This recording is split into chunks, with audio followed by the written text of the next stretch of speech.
Hey boys and girls, if you're stuck on number 2, you're going to examine your x values and notice again they're going up by 1. So 0 to 1 to 2 to 3 to 4, that's plus 1 every time. So now we want to look at the y values. We want to see if there's a constant rate of change or not.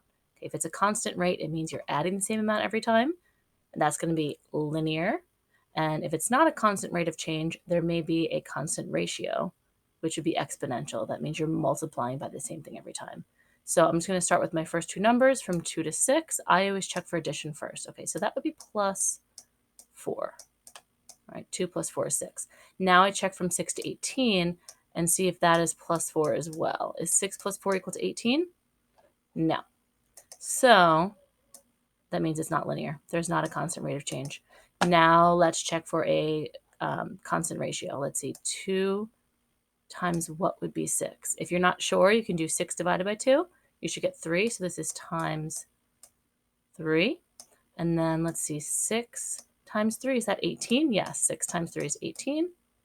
And check the rest. Let's see, is 18, that's a mistake, sorry.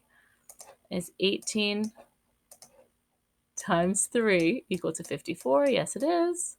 And then check the last one again. 54 times 3 is 162.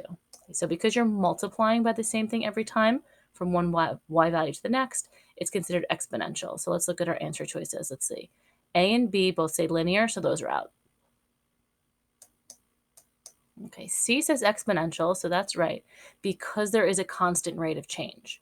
So because we're multiplying by the same number each time, that's not considered a constant rate of change. A constant rate of change would be adding the same amount every time. So it's got to be D. It's exponential because there is not a constant rate of change. Hope that helped.